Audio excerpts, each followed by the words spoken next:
Okay, let's get back to it with these reviews, shall we? What have I got to review this time around? Well, it's Semajical.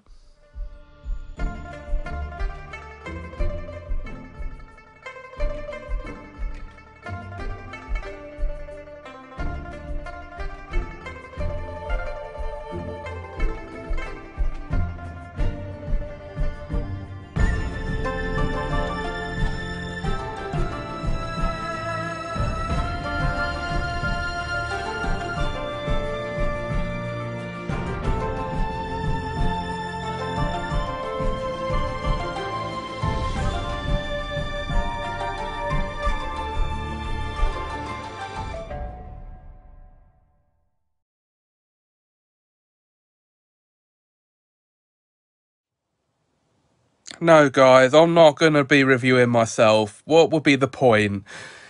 It's Semajical because Harry Potter's up for review today. Now, this is going to be a first in the history of the show because I'm going to be doing a double review.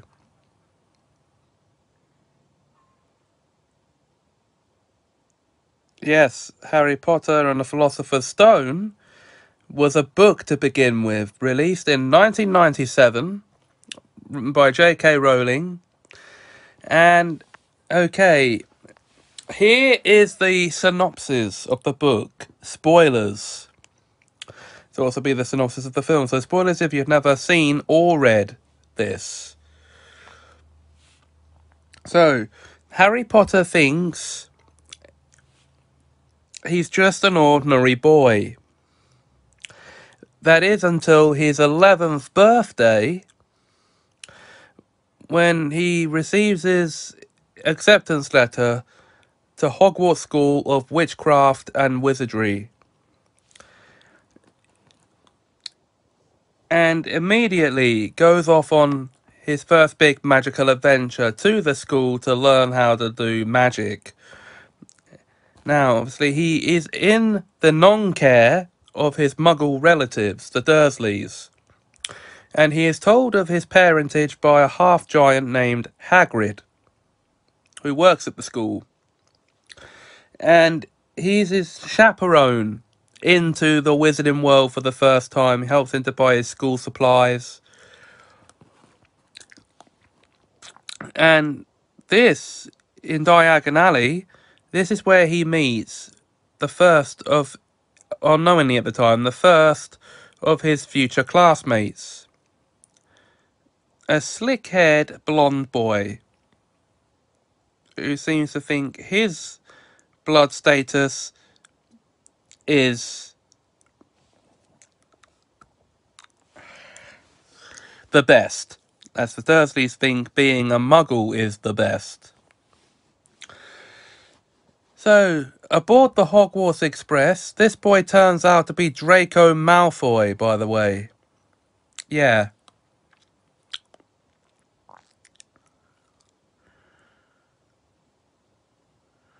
And aboard the Hogwarts Express, Harry also meets the two people who would become his best friends, Ron Weasley and Hermione Granger.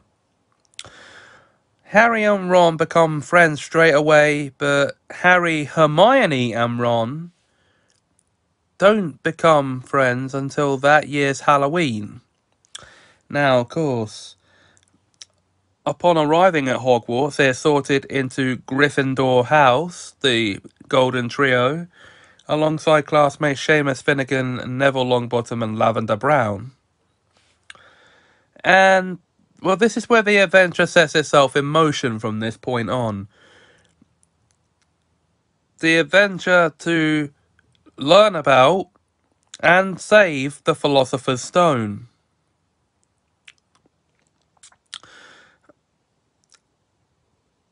That's right. And other characters we meet during the book are Albus Dumbledore, and film. Albus Dumbledore, the headmaster, Minerva McGonagall, the headmistress of Hogwarts, Severus Snape, the potions master, our Defense Against the Dark Arts teacher, for this book and film is Quirinus Quirrell.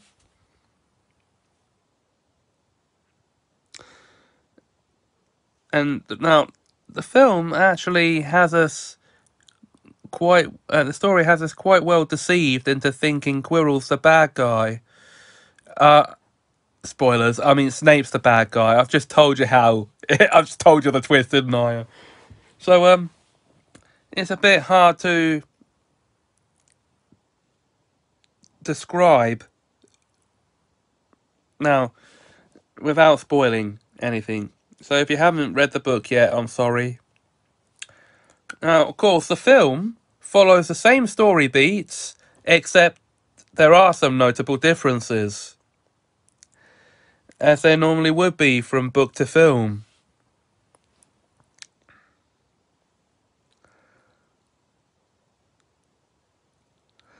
And they are very easy to spot, even on repeat viewings.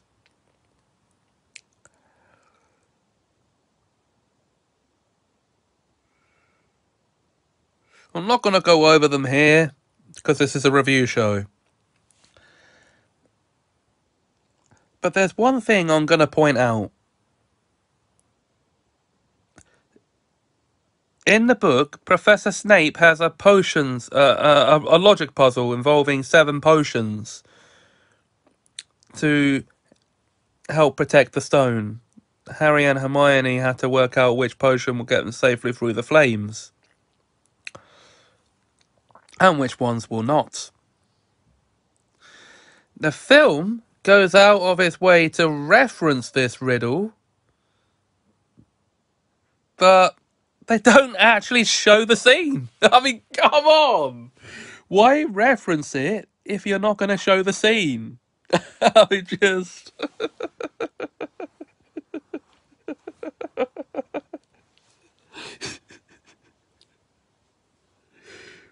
It kind of makes the reference pointless.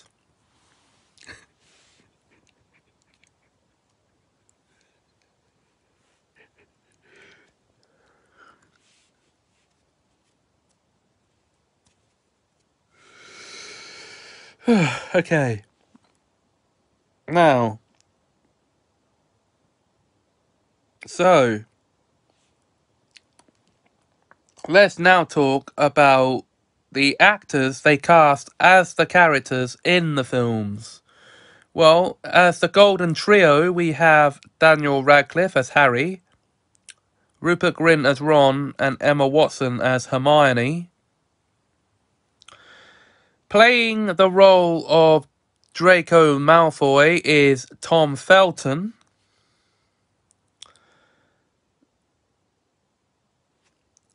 As Molly Weasley, even though we only see her briefly, we have Julie Walters. Fred and George are played by James and Oliver Phelps. Percy Weasley is played by Chris Rankin.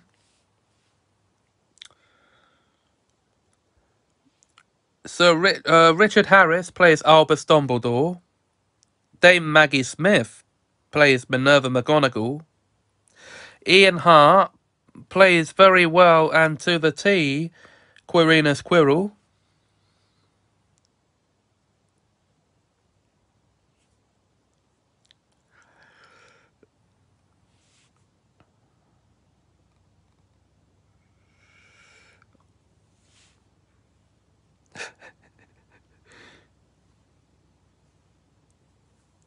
And we have the late and great Sir Alan Rickman as Severus Snape.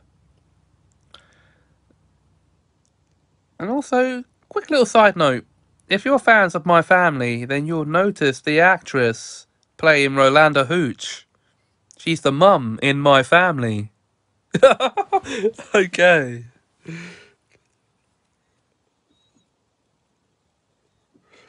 Now, playing the Dursleys, we have Richard Griffiths, Fiona Shaw, and Harry Melling. Yeah.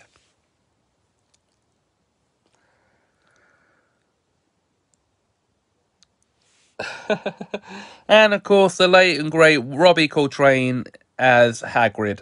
I should have pointed that out already. And some of the other Hogwarts students that are classmates of the Golden Trio are the likes of Neville Longbottom, played by Matthew Lewis, Seamus Finnegan, played by Devon Murray, and Dean Thomas, played by Alfie someone. I can't remember what his last name is. And then, of course, we have Warwick Davies as Professor Phileas Flitwick.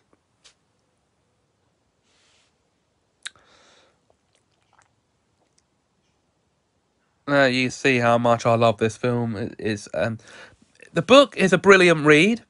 So big kudos to J.K. Rowling for bringing us the books that were turned into the films, and specifically this book. And the film is a good watch from start to finish. And so, what do I think?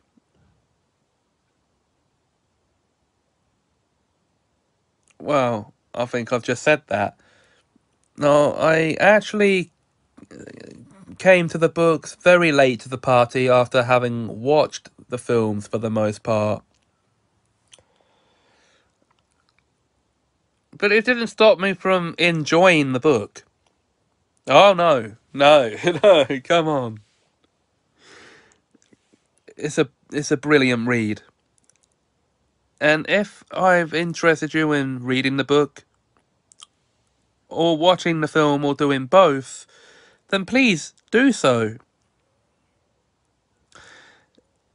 Okay, now, if you enjoyed this video, please remember to like, comment, share, and subscribe to this channel.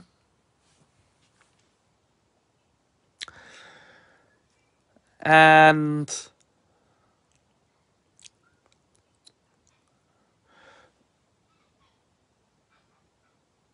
I'll see you in the next video. Until then, thanks for watching, and have a Semajical time. Wow, okay, I guess we have our first Inspire review coming up. Check this one out, guys.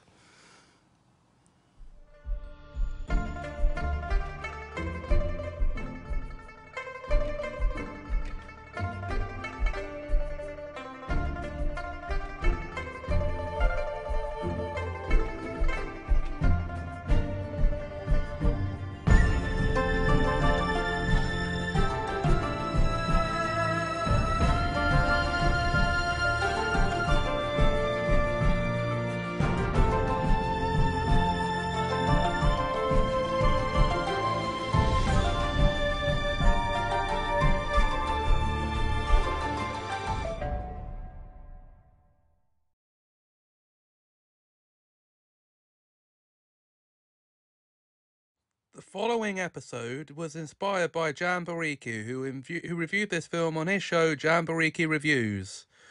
Now, on with the show. And which film was I talking about there?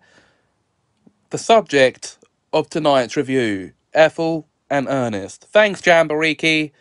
I'm a big fan, dude. And I hope you come up with more content soon. So, what is this film about, you might be wondering? Well, first of all, it is based on the graphic novel by Raymond Briggs, creator of such stories as The Snowman. And it tells the story of not his life, but the life of his parents, Ethel and Ernest Briggs. It chronicles them first meeting in 1927, so it shows you how they first met. And then it chronicles their lives from there to giving birth to Raymond, to how they cope with having to send him off to the countryside for protection during World War II.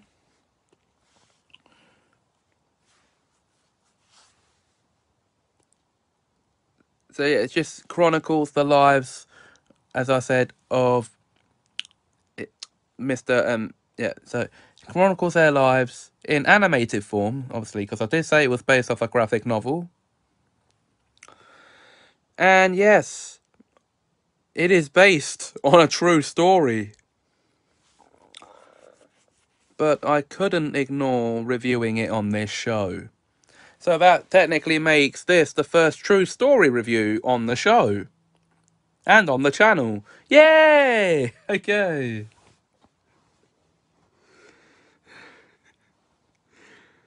And it was really an insightful look into the lives of Ethel and Ernest. Now, Ray himself does appear in the film. You see scenes of him growing up. And you see him as a young man. Really, though. Prepare to have your, prepare for tears to come streaming down your eyes, because it has a very tragic ending.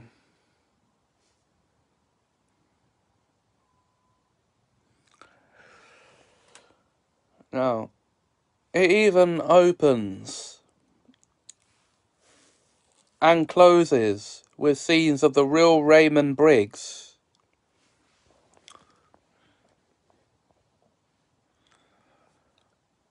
So it's him telling the story.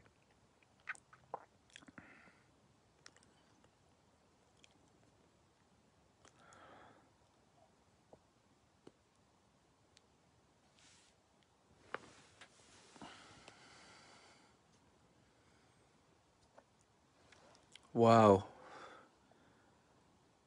Okay.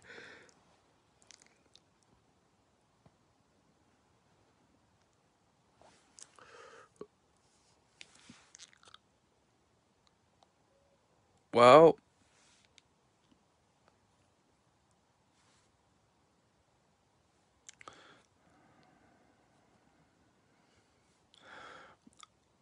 I guess the only thing left to do now is give you my rating of the film. I thought it was a good film. And yeah, and my rating would be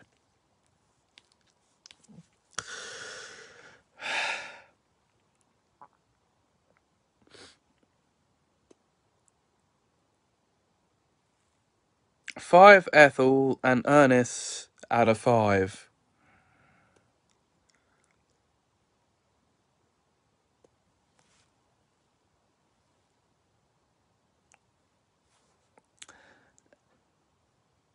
Well, that's it for this review, guys. I hope you enjoyed it. If you did, then please remember to like, comment, share, and subscribe. And there will be another video coming your way soon. But until then, thanks for watching, and have a magical time.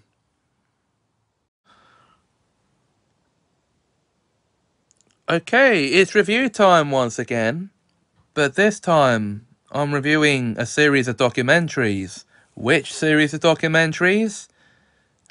Well, I promise you guys, this is not a con.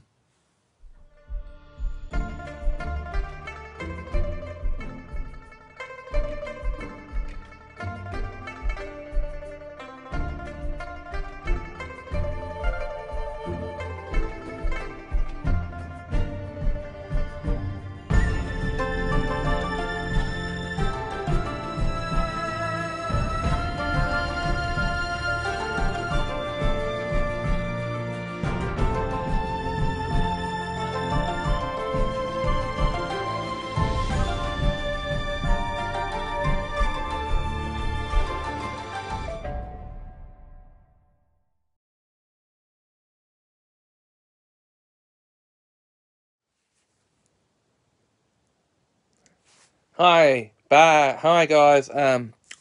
Welcome back to Semajical Reviews. Yes, Conmen Case Files. What is Conmen Case Files? Well, it's a series of documentaries that gives us deep dives into the minds and lives of confidence artists. Yes, the con in Conmen stands for confidence.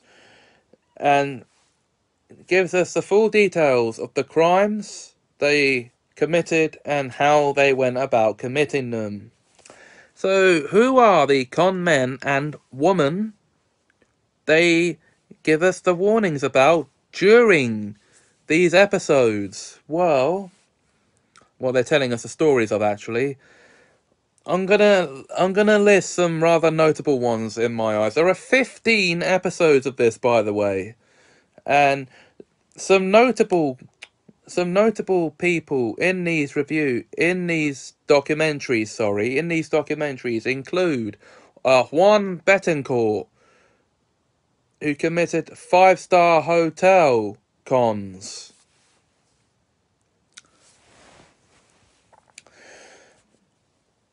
Stephen Clenshaw, who conned a neighbour out of a very large sum of money, pretending to be, of all things, a lawyer.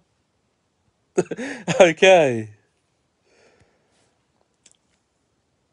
The Conman Kid is the moniker given to James Cameron, a 13-year-old boy who went con people out of their good money by promising flat screen plasma screen TVs at first, and then throughout his teenage years went on to con them out of more money by offering them fake jobs at, well, a modelling agency. And he was even conning chauffeurs and taxi firms out of good money. And by the time he was 19, he kept slipping past the law, though.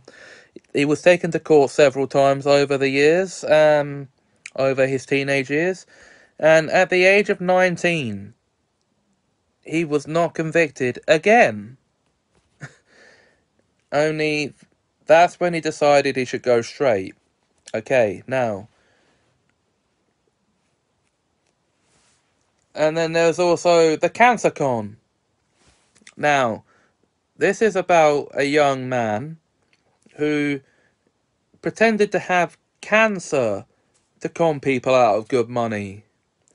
And now, just a quick little side note, but who in their right mind would use cancer to con people?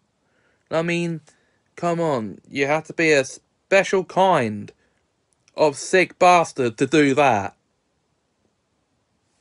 So, yeah. And then, through these documentaries, we also are told the story of the fake forensic scientist who even appeared at court offering false hope to victims, until we actually find out he got sent to prison for 5 years for conning people. But, okay, I shouldn't actually say this when I plan to put this up for during the day, or early evening, so you can still see it. But he actually did some very horrific things as well.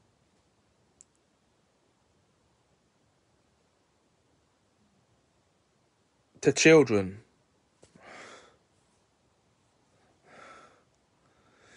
Things that I won't tell you about here, because I think you know what they are already.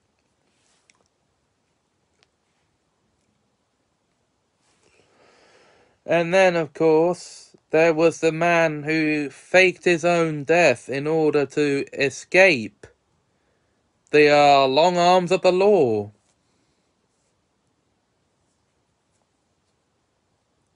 So using death as the con there. And then there was the lady, the only con woman they've ever actually done an episode about, to my knowledge. Emma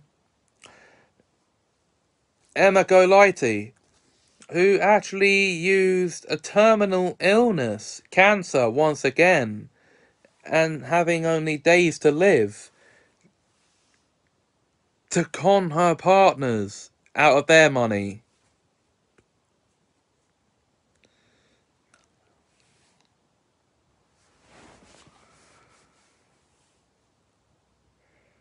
And then there was also, God, no, Paul Williams, I think his name was, who pretended to be a psychic, offering people false hope, conning them out of their money once again. And his targets were old people.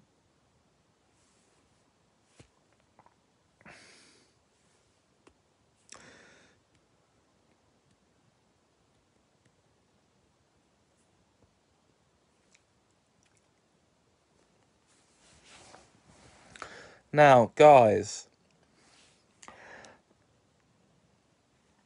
there are more con men, and, you know, because I said there are 15 episodes. You can see these episodes on the Real Crime YouTube channel.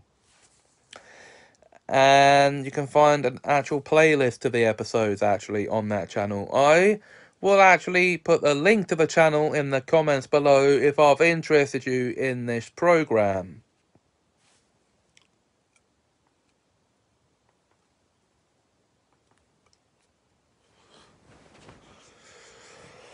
I just happen to find it very interesting about con artists and how they pull off these elaborate cons, because they are pretty elaborate. I mean, I haven't gone into full detail about the guy who faked his death, because he actually did commit cons before that.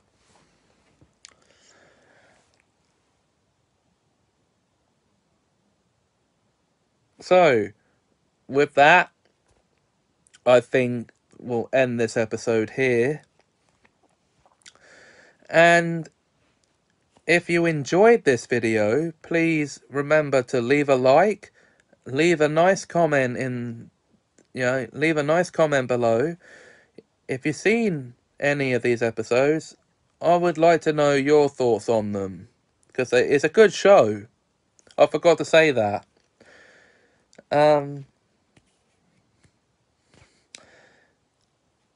Share the video with your friends, and please subscribe to this channel.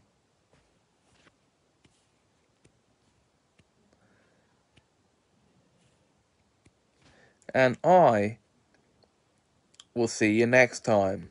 Until then, thanks for watching and have a Semajical time. Okay, it's review time once again. And the review I'm about to conduct may raise some eyebrows and then some questions. But what do you get when you take a beloved anime property like Dragon Ball and make a live-action movie out of it for American audiences to not enjoy? You get the film that's the subject of tonight's review. Let's just get on with it, shall we?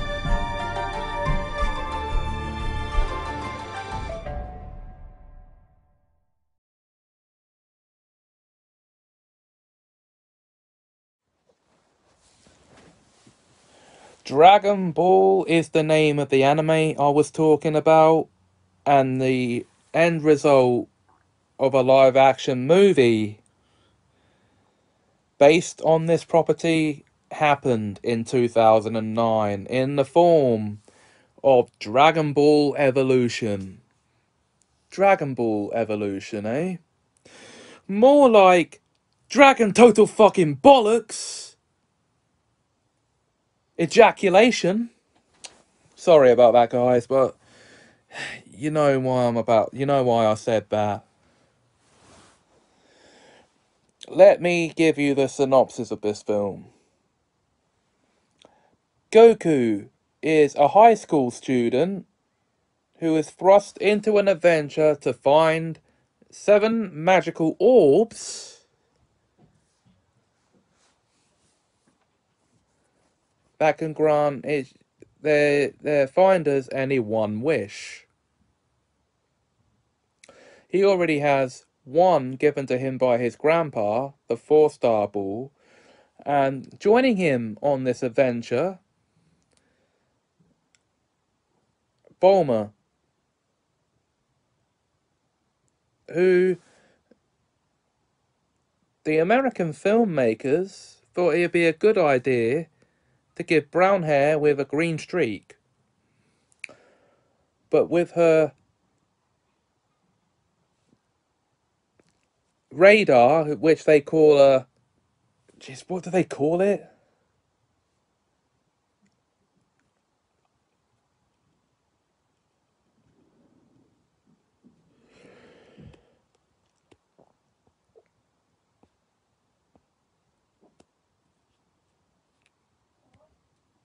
A PEE.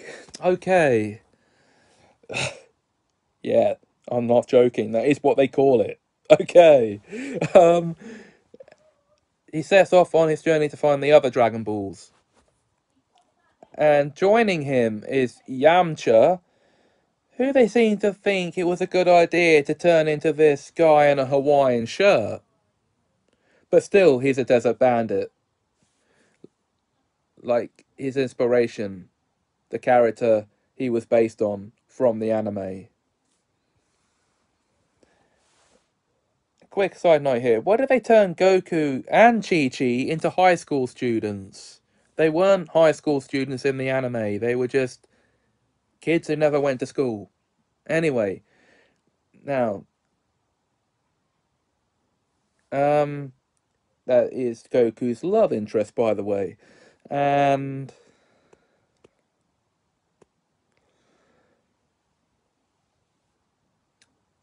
they also enlist the help of one Master Mutam Roshi, who...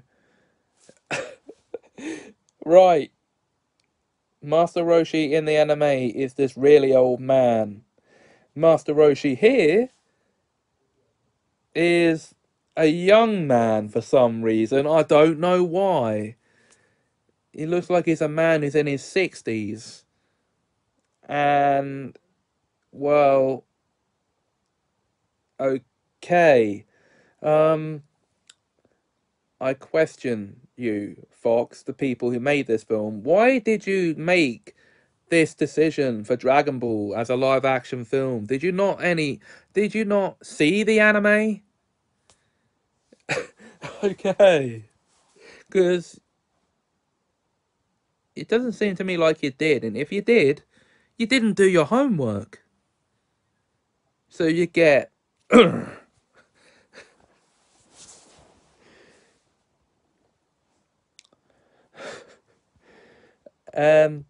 and back on to the story of the film, they need to prepare to fight their villain in this, which is Lord Piccolo.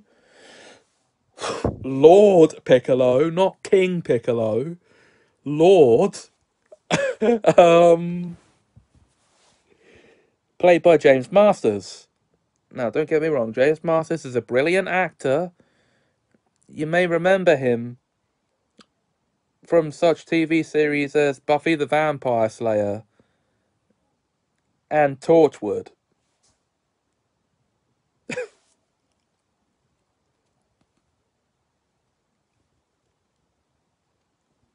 And, of course, Angel, but...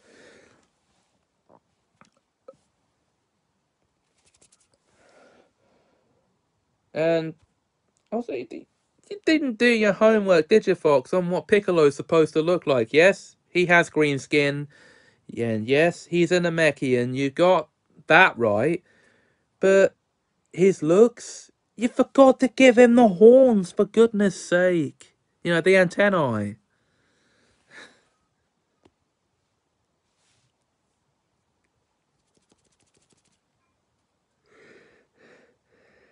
No.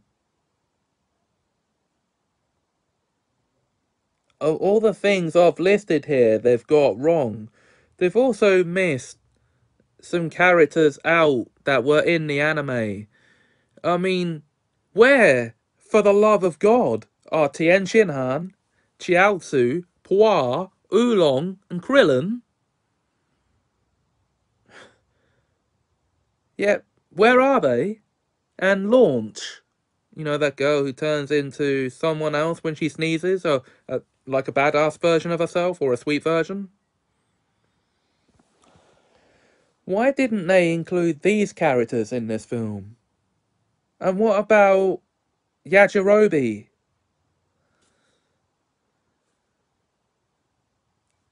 and Fortune Teller Baba? Characters that were actually in the anime, and more importantly, alive. They had Grandpa Gohan in the film, but he's dead in the anime, so they didn't even do their homework on that. So for all the things that they've got wrong, did they do anything right? Did they do anything right with this? Well, the Dragon Balls look true to the actual anime, but that's not saying much. When you see the dragon, he doesn't look like the dragon at all. He just looks like this dinosaur creature that comes out of the balls. Like, Fox, it's Dragon Ball, not Dino Ball. You don't know what a dragon looks like? For fuck's sake. I mean, come on.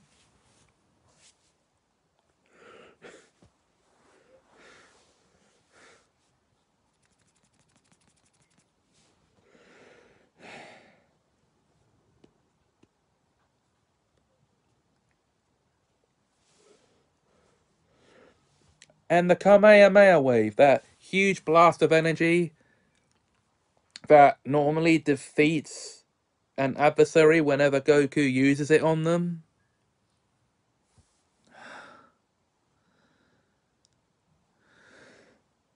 Well, at least that's passable. It actually looks like a giant blast of energy, so, but again, that's not saying much. And, okay, pop quiz for you, anime fans. What makes a Saiyan, or what makes Goku turn into the Uzaru? If you said looking at a full moon, you'd be right, but according to Fox, he just turns into it when he gets angry. Since when did the anime establish that? Ah, I'll tell you. Never.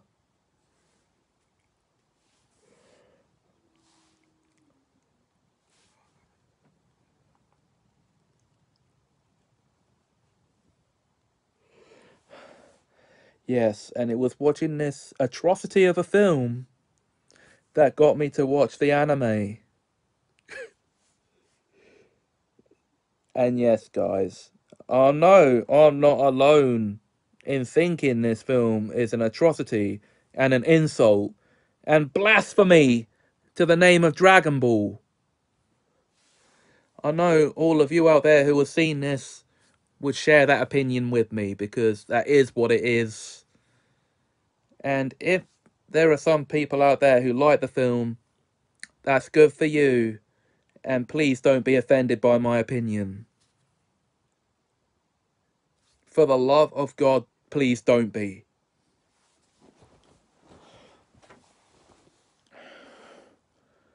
But that's it for this review.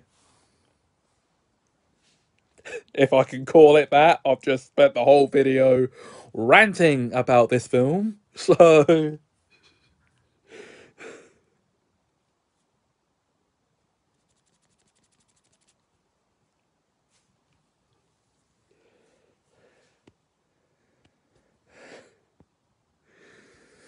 if you enjoyed this video, remember to leave a like, a nice comment, please. Share the video and subscribe to this channel.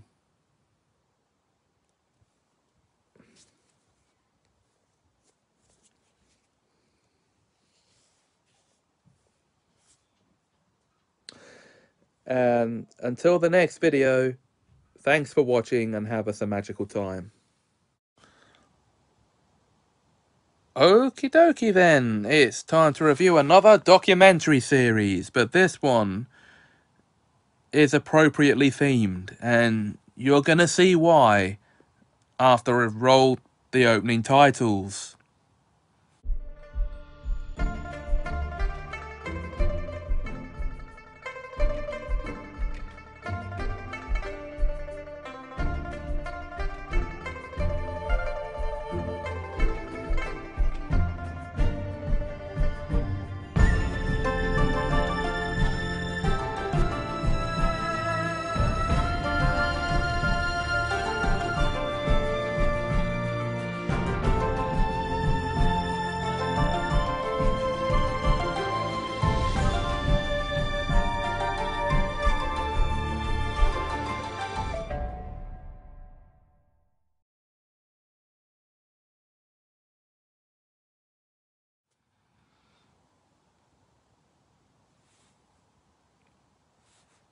Underage and Pregnant is a documentary series that follows the lives of, well,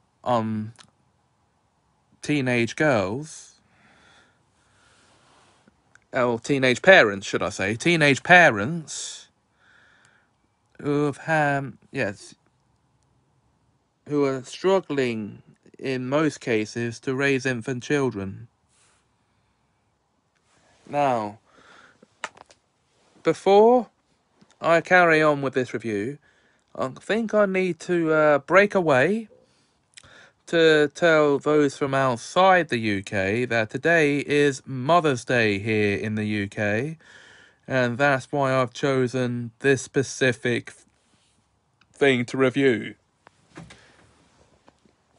Because the trials and tribulations shown in the documentary are those of teenage mothers. So,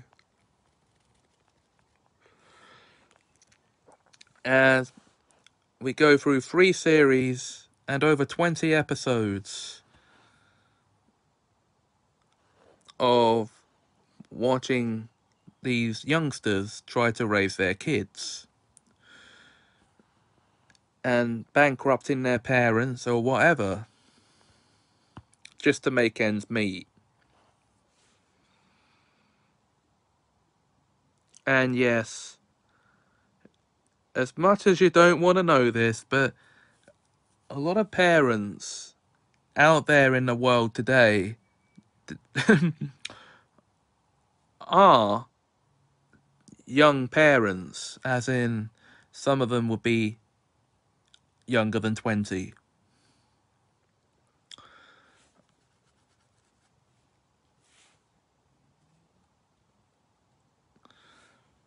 It gives you an insight as to how hard it is to raise a child if you're a child yourself. So,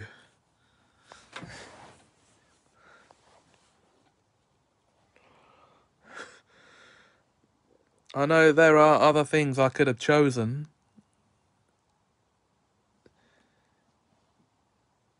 that would have fitted the Mother's Day theme as well.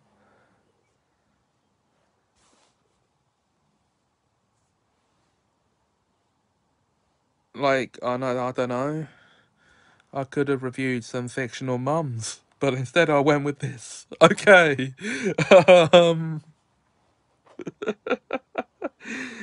Never mind. it's a good series, and if you want the insight, it's there. Channels that have episodes of it, or that host episodes of it on YouTube, include Origin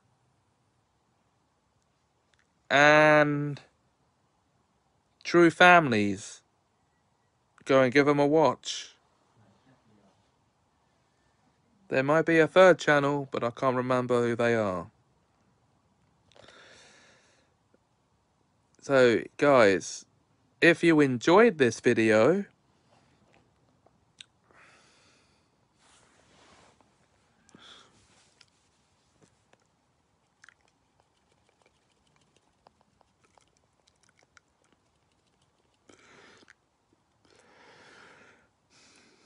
please leave a like, a comment down below. Maybe if you've seen the series yourself,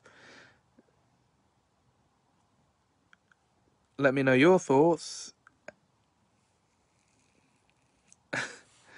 But say a nice comment, please. And share the video with your friends, and subscribe to this channel for more great content still to come, and existing great content as well. Happy birthday. Happy Mother's Day to all mothers out there. It might be someone's birthday as well, but I wouldn't bank on it. Okay.